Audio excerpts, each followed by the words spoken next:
Welcome back to Plants Not Plastic.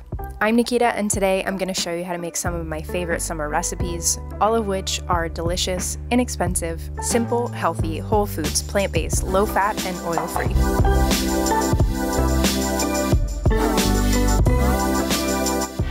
With the 4th of July just a couple days away and being thick into summer, I wanted to make this video to give you a bunch of last-minute options for the upcoming holiday. I've been working on quite a few this month already, and I also did a couple last month, with entrees like black bean burgers or mushroom pulled pork with vegan coleslaw, sides like macaroni and pasta salad, and my summer dessert from last week, strawberry cobbler, which can really be made with any or a mix of berries, fresh or frozen. So if you haven't seen those yet, or they sound like the good makings of a celebratory meal, I'll leave them all linked below so you can go check them out. Today though, I wanted to pull even more options together from last year and provide you with one more simple traditional dip, guacamole. But before we dive in, if you're new here or you've been lurking around for a while but you're not already subscribed and you like this video, click that subscribe button and the bell so you can get notifications when I upload a new video. I release new content weekly, would love to have you stick around and appreciate the support. We're gonna quickly run through these dishes, all of which require little to no cooking, just a few ingredients, and taste great.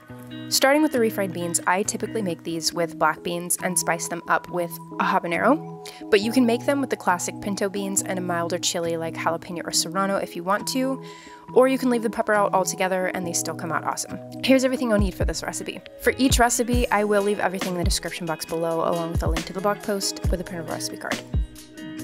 You'll do the veggie prep by dicing the onion, mincing the garlic, and finally dicing the pepper. I recommend using gloves or washing your hands right away, or even using lemon or lime juice to get the pepper oils off of your hands as quickly as possible once you're done cutting it, so that you don't suffer for hours after cutting them. I'll be honest here, I did not use gloves, I did not wash my hands quickly enough, and they did burn for a little while after. Throw all 3 of these ingredients into a small pot and saute over medium heat, stirring frequently until you get some browning on the bottom of the pan before adding your beans to deglaze. I'm using canned beans here because I forgot to cook some dry ones in advance, but if you're using dry, you want 1 cup of beans, which will make 3 cups of cooked, reserving 6 ounces of their cooking water to include when you refry them in the pot. Bring everything to a boil before reducing to a simmer and cooking for 25 minutes uncovered, stirring every so often to make sure nothing is sticking to the bottom. Remove them from the heat, mash them to your preferred texture, season with salt, and they're ready to eat.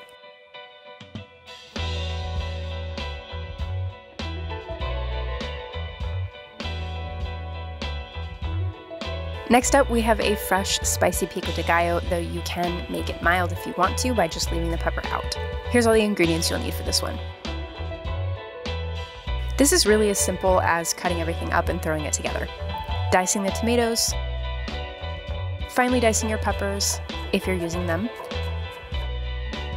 dicing your onion, mincing your garlic, and adding your lime juice and optional chili flakes. Season with salt and dig in.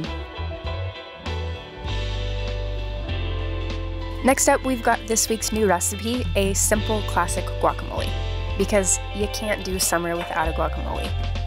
Here's the ingredient rundown. Prep your veggies, dicing the tomatoes, mincing the garlic, and finally dicing your pepper. Again, if you're using it, you can leave it out and it just won't have that little bit of kick.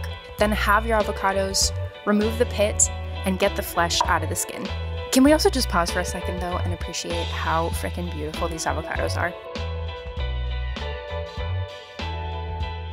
In a mixing bowl, mash the avocados before adding lime juice, cumin, cayenne, and salt and mixing well. While the lime juice adds some really great flavor, it will also prevent your guacamole from oxidizing and turning brown as quickly. Add your veggies, the tomato, garlic, and peppers, and mix evenly to incorporate them, and then it is either ready to serve right away, or you can store it for 30 minutes or more so that it develops a little bit more flavor and you can serve it cold. And then last up, we've got the outlier recipe that does not go in a burrito like everything else could, but this is one that is a great cold dish to enjoy for lunch or dinner during the summer. Ingredients again here for this one.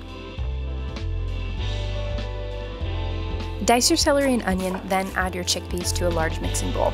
I used canned here because I forgot to cook dry beans before this, But either way, you'll want to drain them completely before mashing them using a pressing and twisting motion until there are almost no whole chickpeas left. You can also do this in a food processor, but I just prefer to make less of a mess, and you can also use white beans in place of chickpeas, but keep in mind that the mixture is going to end up softer and wetter, so you really want to make sure that you drain the white beans if you use them in place of the chickpeas. Add all the rest of your ingredients, the celery, onion, pepper, salt, mustard, and relish, and mix everything together. And that's it. It is ready to enjoy, or you can store it in the fridge for weekly meal prep. All of these recipes are super tasty and, better yet, easy. I love to make the salsa, beans, and guacamole for burritos throughout the week, and the chickpea salad has been a staple in our house for years. You saw they require limited cooking, so you're not heating up your kitchen during the summer.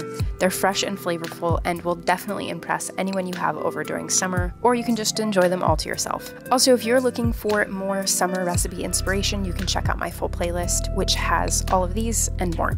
And if you're trying to stick to a whole food plant-based diet, they're all just more recipes you can add to your collection. For how they stack up against an alternative, you can check out the full nutrition labels on the blog for each recipe that links out to Chronometer. All of these recipes, though, are the same as my others. When comparing them to non-vegan or processed vegan options, without specialty items or animal products, they will cost you less to make. With plant-based ingredients, they will have more fiber, and without oil or butter, you get to eat more of them for the same number of calories. So that's it for today, folks. If you try any of these out, please let me know in the comments. Also, just feel free to say hi. I love hearing from you guys. You can also subscribe to my blog for recipes right to your inbox and connect with me on social media for day-to-day content. And don't forget to subscribe, click the bell, give this video a thumbs up, and come back next time. Bye.